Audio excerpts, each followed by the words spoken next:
चलो टावल अपन रख दिया। जय हिंद। आज स्टार्ट करने जा रहे हैं 2022 से लेकर के 24 तक सिर्फ इतिहास का, जो कि प्रीवियस ईयर क्वेश्चन है, जो कि फाइनल एग्जाम में आने वाला टोटल जो क्वेश्चन है से इसी में से आएगा। हिस्ट्री का, उसके बाद लेके चलेंगे जियोग्राफी, और उसके बाद इकोनॉमिक्स, उसके बाद पॉलिटी, स्टेप बाय स्टेप 22 से लेकर के 25 तक। चलिए स्टार्ट करते हैं। पहला क्वेश्चन,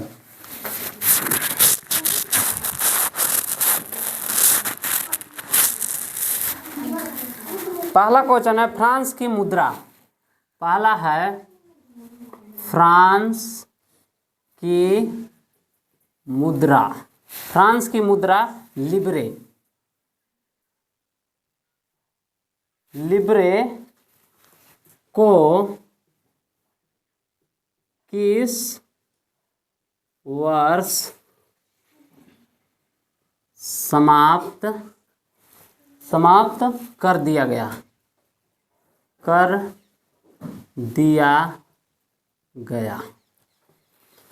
तो ऑप्शन ए में है 1774, बी में है 1715, सी में है 1789, डी में है 1794। तो फ्रांस की मुद्रा लिब्रे को किस वर्ष समाप्त कर दिया गया? तो मुद्रा के नाम का है लिब्रे। इस मुद्रा को कब समाप्त कर दिया गया? 1794, यानी option number D. Option number right answer हो जाएगा 1794। दूसरा क्वेश्चन है फ्रांसीसी सरकार करों में वृद्धि। फ्रांसीसी सरकार करों में वृद्धि। करों में वृद्धि के लिए बाध्य क्यों हो गई? बाध्य क्यों हो गई? तो ऑप्शन है पहला कि बढ़ते जा रहे कर्ज कर्ज के लिए। दूसरा है बी में कि सेना के रख रखाव के लिए, सेना के रख रखाव के लिए। तीसरा है राज दरबार तथा सरकारी कार्यालय, यानी तीनों जो है से क्या आवश्यक है या नहीं है? इस क्वेश्चन के अनुसार कि कर को वृद्धि करने के लिए तीनों चीज आवश्यक है या नहीं है? है नहीं? तो इस जो तीनों है से तीनों सही होगा कि नहीं है? तो यानी फ्रांस की सरकार को करों में वृद्धि के लिए आवश्यक तीनों चीज है। तीनों चीज है। पहला नंबर में है कि बढ़ते जा रहे कर्ज को चुकाने के लिए। बढ़ते जा रहे कर्ज को चुकाने के लिए। दूसरा नंबर में है दूसरा नंबर में सेना के रख रखाव के लिए। सेना के रख रखाव के लिए, सेना के। और तीसरा नंबर में है राज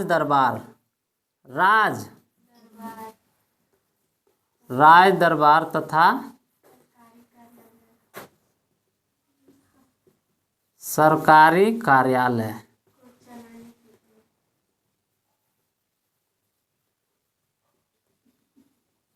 चलाने के लिए। और चौथा नंबर में तो मान लीजिए कि सरकार को कर में वृद्धि के लिए क्या तीनों चीज जरूरी है या नहीं है? है नहीं? तो इसको यदि ऑप्शन देगा सभी, तो सभी में मारना पड़ेगा कि नहीं? क्योंकि तीनों जरूरी है नहीं कि नहीं है? है। तो फ्रांसीसी सरकार को कर में वृद्धि करने के लिए तीनों चीजों की आवश्यकता होती है। तीनों चीजों की आवश्यकता होती है। तो मान लो अगला क्वेश्चन है तीसरा नंबर कि फ्रांस की पूरी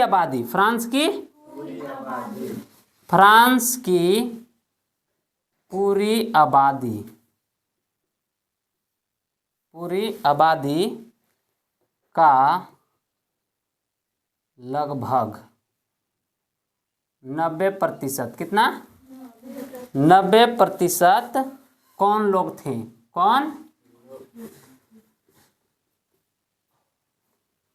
कौन लोग थे? तो ऑप्शन ए में हो जाएगा किसान। ए में कौन होगा? किसान। बी में होगा पादरी। और सी में है वकील। सी में वकील। और डी में अमीर। डी में अमीर। तो 90% फ्रांस में किसकी आबादी थी? तो किसान की। किसकी थी? कि पादरी या वकील या अमीर? तो किसान की। तो 90% किसकी थी? तो ऑप्शन नंबर का हो जाएगा सर राइट आंसर? ए। का हो जाएगा? ए हो जाएगा। का होगा?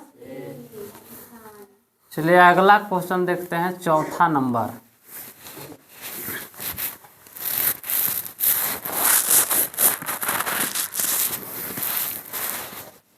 चौथा है 1748। 1748 में 1748 में द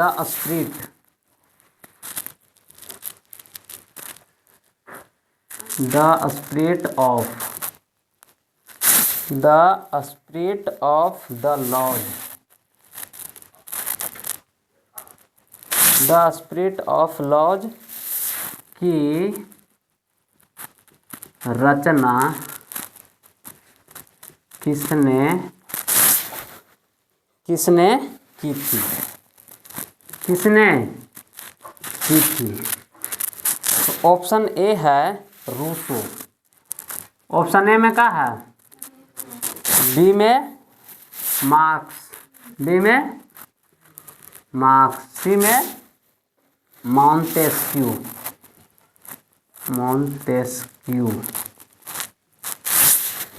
और डी में है मिराबियो। डी में क्या है?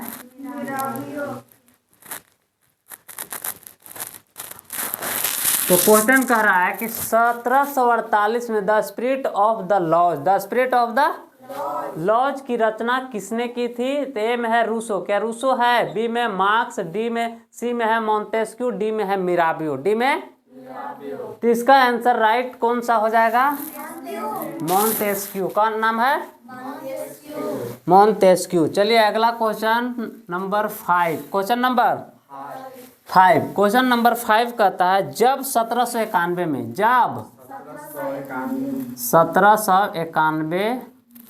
1791 में फ्रांस की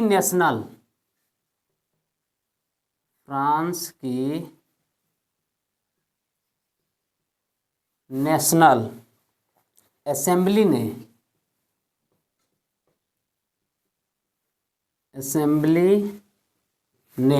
फ्रांस की नेशनल असेंबली ने संविधान का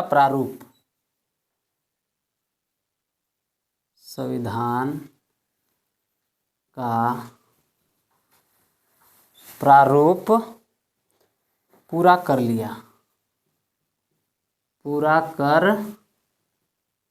लिया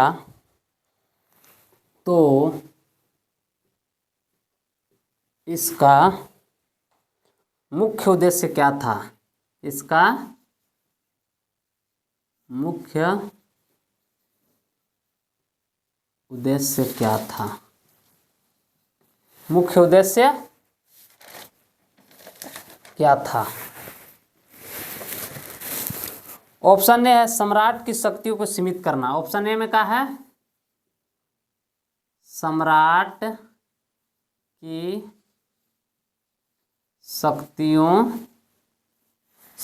की शक्तियों को सीमित करना। क्या करना? सीमित करना। बी में है मतदान के लिए अधिकार को छीनना।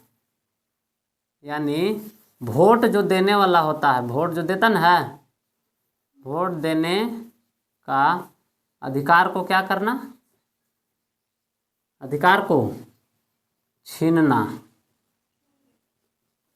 सी में है पुरुषों एवं नागरिकों के अधिकार को घोषणा पत्र समाप्त करना। पुरुषों एवं नागरिकों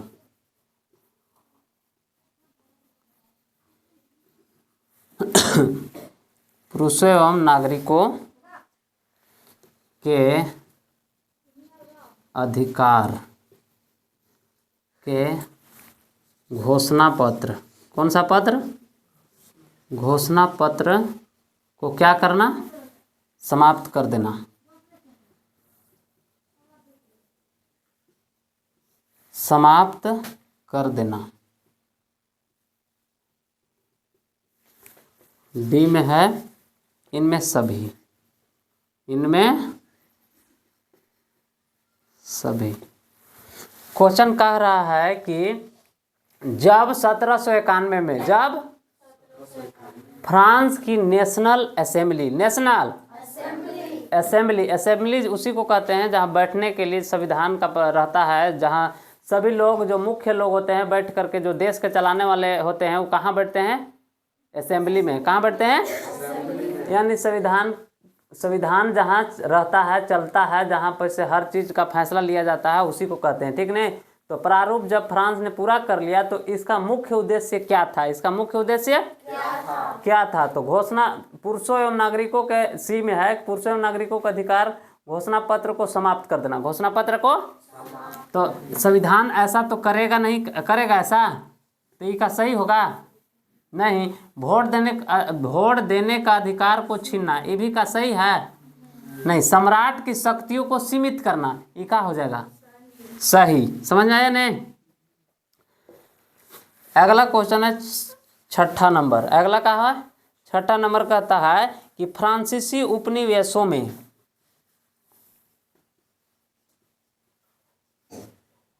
फ्रांसीसी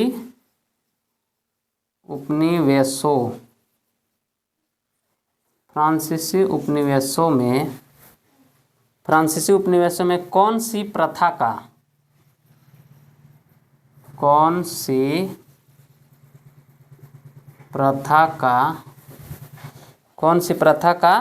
उन्मूलन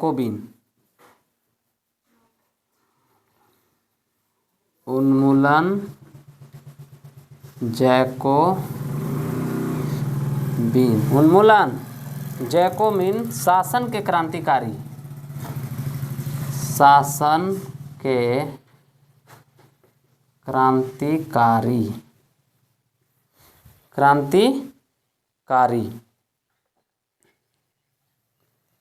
सामाजिक सुधारों में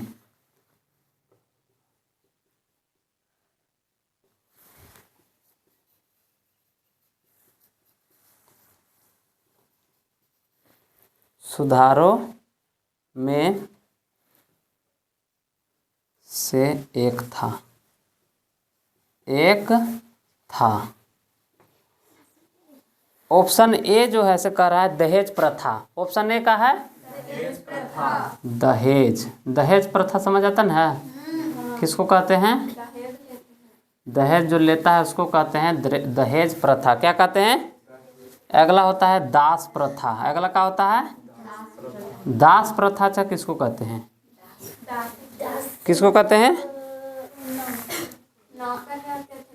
हाँ, नौकर रहते थे और नौकर वाला जो कार्य करता था लोग, जो कि उसका मतलब कंपलसरी था करना। क्या था? और डी में है कौन सा? तो सती प्रथा। सती प्रथा पता है नहीं? जो कि 8वां क्लास में पूरा डिटेल में बताया गया है। नहीं बताया, लिखा हुआ है नहीं? तो यह कह रहा है कि फ्रांसीसी उपनिवेशों में कौन सी प्रथा का उन्मूलन जैकोबिन शासन के क्रांतिकारी सामाजिक सुधारों में से एक था। सामाजिक सुधारों में से एक था। तो पहला है दहेज प्रथा। पहला का है दूसरा है जाति प्रथा। दूसरा यहाँ है। दूसरा है दास प्रथा। तीसरा है जाति प्रथा। चौथा है सती प्रथा। समझ में आ रहा है? तो इसमें से सुधार किया गया कौन सी चीज को? दास प्रथा को। किसको सुधार किया गया? दास प्रथा को। अब का कोई नौकर के काम में का जबरदस्ती करता है कार्य कि करता है? नहीं करता है। दहेज तो ले ही ले रहा है। दहेज ले रहा है। सती प्रथा तो मान लो कि पहले ही हटा दिया गया, फ्रांस में ऐसे नहीं था। ये तो मान लो कि सती प्रथा कहाँ था? भारत में। सती प्रथा कहाँ था? भारत में। जाति प्रथा भी मान लो कि कहाँ था? जो कि जाति प्रथा अभी भी क्या कर रहा हूँ, जाति प्रथा भी मतलब कम बेसी है, और दहेज प्रथा तो है, ये है या नहीं है? लेकिन दास प्रथा दम हटा ही दिया गया। तो आंसर कौन सा हो जाएगा? दास प्रथा का होगा, यानी ऑप्शन नंबर बी। सब उतर ले है ना, है कि नहीं?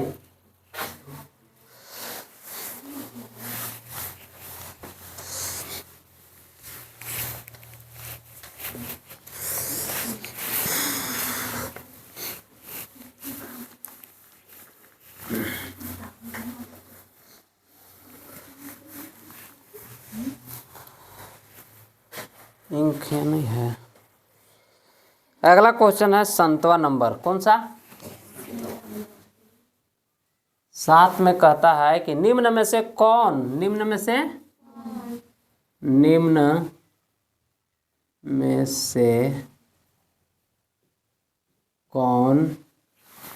से कौन यूरोप में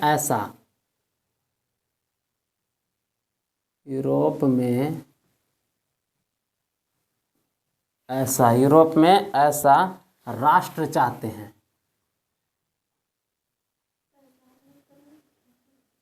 नहीं आ रहा है का?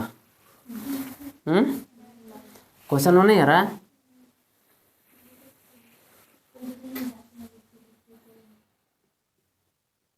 यूरोप में, ये तो क्वेश्चन है। अच्छा चलो डायरेक्ट, यूरोप में ऐसा राष्ट्र चाहते हैं, यूरोप में ऐसा राष्ट्र चाहते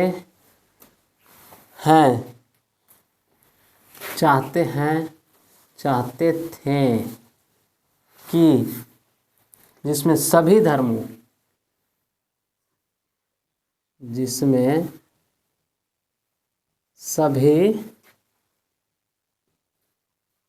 धर्मों को बराबर का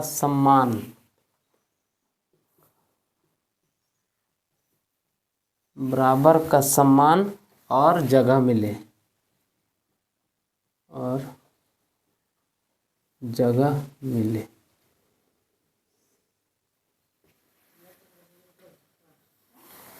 ऑप्शन ए कर रहा है उदारवादी। ऑप्शन ए क्या कर रहा है? उदारवादी। बी में है से क्रांतिकारी, बी में क्रांतिकारी। सी में है से समाजवादी,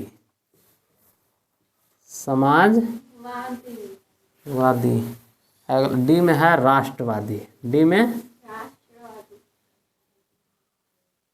राष्ट्रवादी। यूरोप में ऐसा राष्ट्र चाहते थे कि जिसमें सभी धर्मों का बराबर का सम्मान। राष्ट्र जो थे, जो कि राष्ट्र के प्रति, जैसे राष्ट्र उसको कहते हैं देश से प्रेम जिसको होता है। राष्ट्र किसको कहते हैं? अपने देश को ही नहीं। राष्ट्र किसको कहते हैं?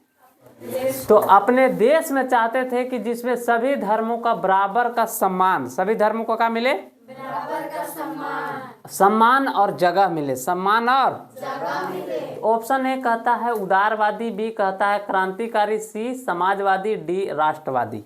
तो ऑप्शन नंबर कौन सा सही होगा? ए, यानी कौन सा? उदारवादी। कौन सा? उदारवादी। कौन सा? उदारवादी। ये 7वां नंबर क्वेश्चन था ना। चलो 8वां में कहता है निम्न में से किसका विश्वास था? निम्न में से किसका विश्वास था? निम्न में से किसका विश्वास था? निम्न में से किसका विश्वास था कि खुद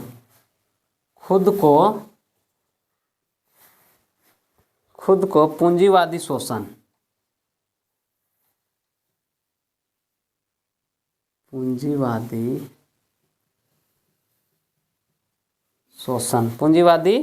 शोषण से मुक्त शोषण से मुक्त कराने के लिए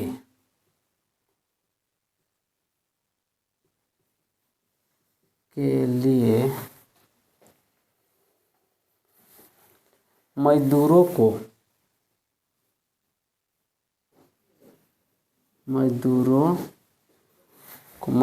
को एक अत्यंत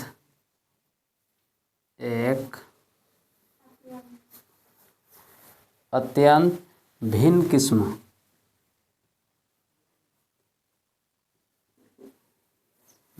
किस्म का समाज बनाना होगा।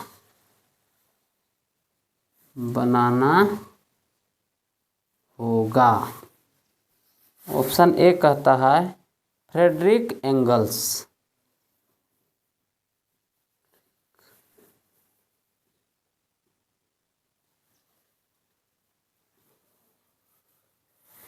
Frederick angles.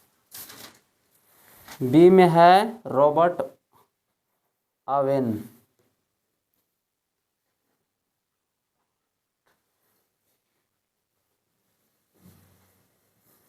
सी में है कार्ल मार्क्स। कार्ल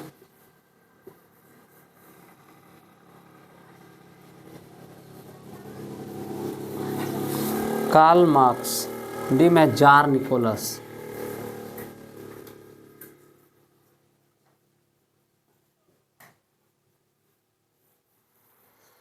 क्वेश्चन है कि निम्न में से किसका विश्वास था? निम्न में से यानी फ्रेडरिक एंगल्स, रॉबर्ट ओवेन या कार्ल मार्क्स या जार निकोलस। तो निम्न में से किसका विश्वास था कि खुद को पूंजीवादी शोषण से मुक्त कराने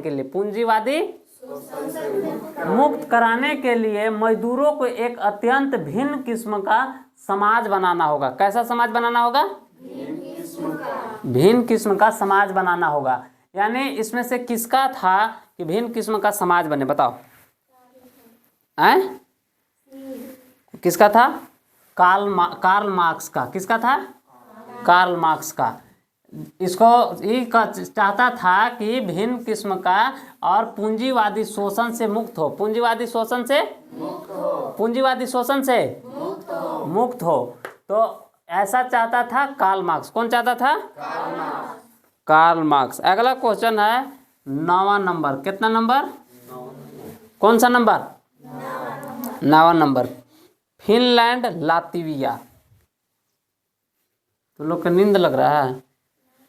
हाँ, तो क्या लग रहा है? Finland Latvia. तो लोग लिख ले है न?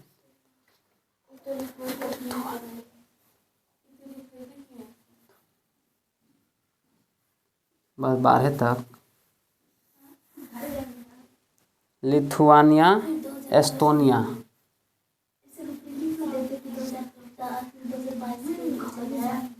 वो सब रहेगा।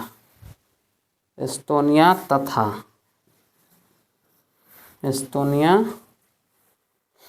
तथा पोलैंड के कुछ हिस्से।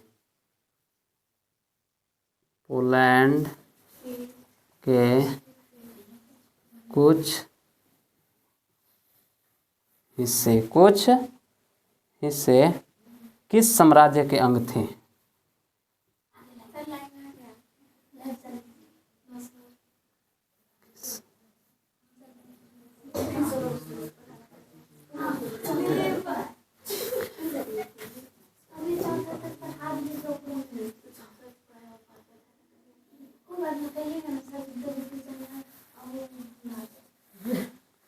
ऑप्शन ए है फ्रांसीसी।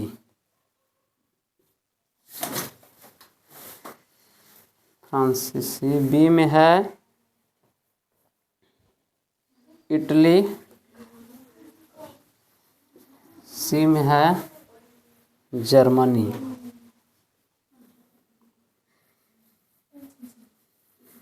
डी में है रूसी। अच्छा, यहाँ बताओ। का है ये क्वेश्चन है। फिनलैंड नहरें फिनलैंड, लातविया, लिथुआनिया, एस्टोनिया तथा पोलैंड, ये सब का है देश है, का है देश है कि इन सारे देशों के कुछ हिस्से किस साम्राज्य के अंग थे, किस साम्राज्य के अंग थे? तो देखो फिनलैंड हो गया, लातविया हो गया, लिथुआनिया हो गया, एस्टोनिया था तथा पोलैंड, ये कौन से देश के हिस्से थे, कौन से देश के हिस्से थे? तो पूरे विश्व के सबसे बड़ा देश कौन सा है? रूस। पूरे विश्व के सबसे बड़ा देश रूस, जो कि ना फ्रांसीसी होगा कि होगा तो गलत हुआ, इटली के होगा, इटली तो खुद छोटे को है। जर्मनी का होगा का नहीं, जर्मनी का होगा तो आंसर का हो जाएगा रूसी, यानी ऑप्शन नंबर डी। चलो अगला क्वेश्चन है 10 नंबर, मार्क्स के विचारों को मानने वाले, मार्क्स के विचारों को मानने वाली, मार्क्स के विचारों को मानने वाले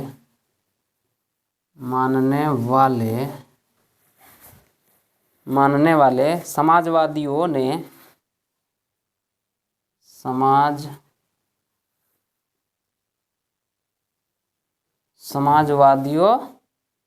ने 1898 में किस पार्टी का गठन किया था?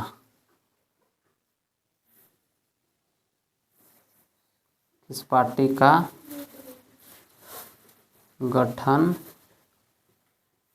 किया था? तो ऑप्शन ए है किस पार्टी का गठन किया था, तो ए में है लेबर पार्टी,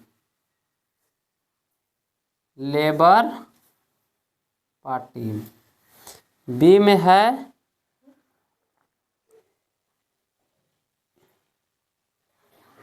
समाजवादी क्रांतिकारी है मेरे 10 नंबर, समाजवादी क्रांतिकारी party, Samajwadi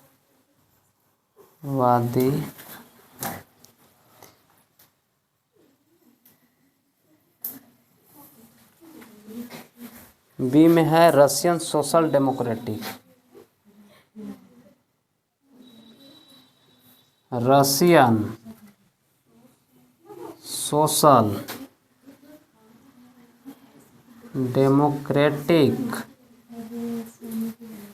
social Democratic party, उसमें सही सारा है साफ दिख रहा है सब लिखल कि नहीं है?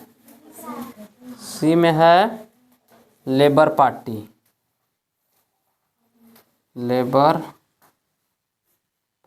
और डी में है इनमें से कोई नहीं,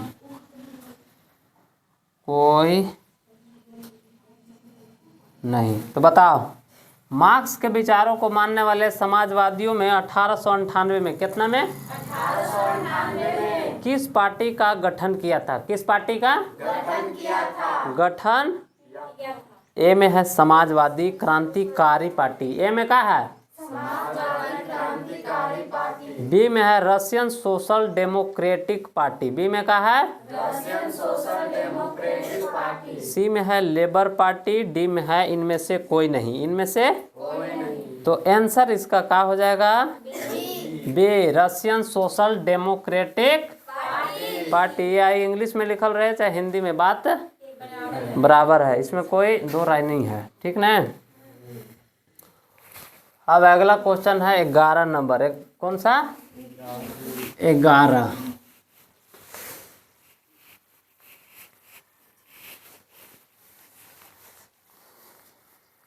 हो गया नीचे तक हैं?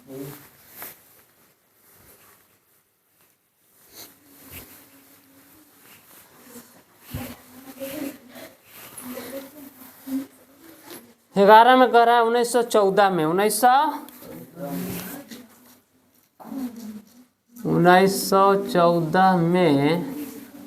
1914 में दो यूरोपीय गठबंधनों ने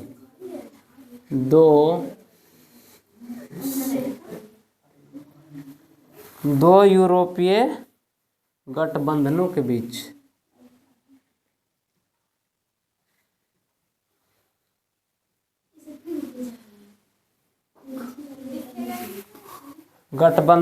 बीच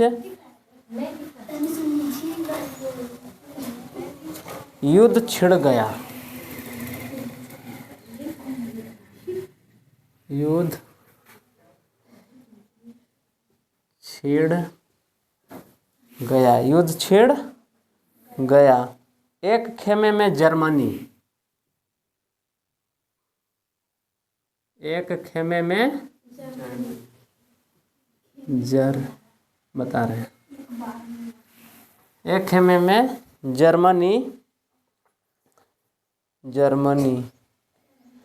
जर्मनी ऑस्ट्रिया और तुर्की। एक खेमे में जर्मनी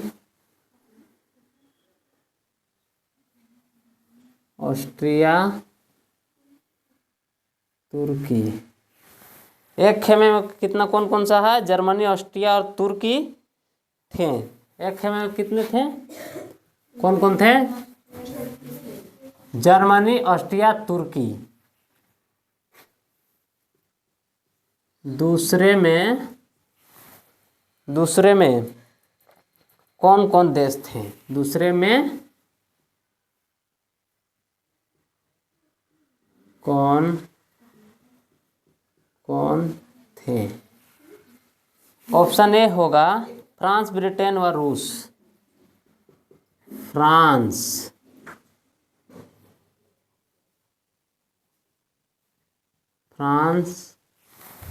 ब्रिटेन व रूस। फ्रांस, ब्रिटेन व रूस। बी में है फ्रांस, ग्रीस व डेनमार्क। फ्रांस, ग्रीस व डेनमार्क। सी में है फ्रांस, हॉलैंड और बुल्गारिया। फ्रांस, हॉलैंड व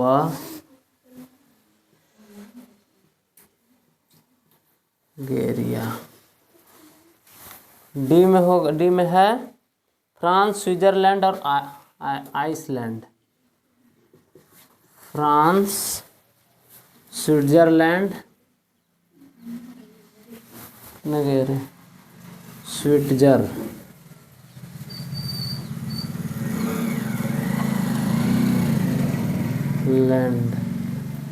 स्विट्जरलैंड, आइसलैंड।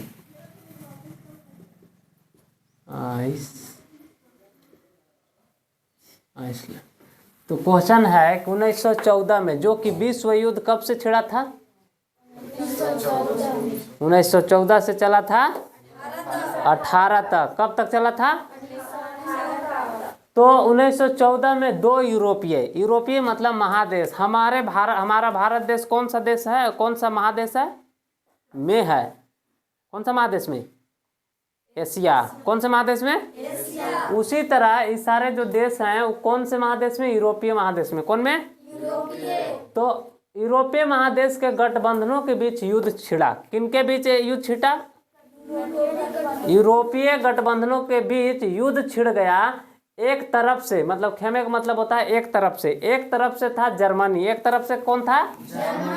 जर्मनी, ऑस्ट्रिया, तुर्की। तो दूसरे में कौन थे? तो ऑप्शन ए हमें है फ्रांस, ब्रिटेन व रूस। फ्रांस, ब्रिटेन व रूस। बी में है फ्रांस, ग्रीस व डेनमार्क। फ्रांस, ग्रीस व डेनमार्क। सी में है फ्रांस, हॉलैंड व बुल्गारिया। डी में है फ्रांस, स्विट्जरलैंड और आइसलैंड। फ्रांस, स्विट्जरलैंड और आइसलैंड। तो ये भी गलत हो जाएगा, ये भी गलत हो जाएगा और ये भी। तो फ्रांस, ब्रिटेन व रूस। Option number A. Option number A. Option number कौन सा हो जाएगा? ए। तो 2022 के जो प्रीवियस ईयर था वो हो गया कंप्लीट। कौन सा? तो इतिहास का। कौन सा का? इतिहास का। अब चलेंगे किस में? 2023 के। 2000 23 के, इसको बताएंगे नेक्स्ट वीडियो में। किसमें? नेक्स्ट वीडियो में, जो कि आज के क्लास जो इतिहास के था 2022 के प्रीवियस ईयर, सिर्फ इतिहास के, बाकी अभी भूगोल हो गया, इकोनॉमिक्स यानी अर्थशास्त्र हो गया, और पॉलिटी यानी राजनीतिक वो भी रह गया है। तो तीनों के फिर 2022 के अगला वीडियो में क्वेश्चन पूरा कंप्लीट करा देंगे। हाँ, छुट्टी हो गया।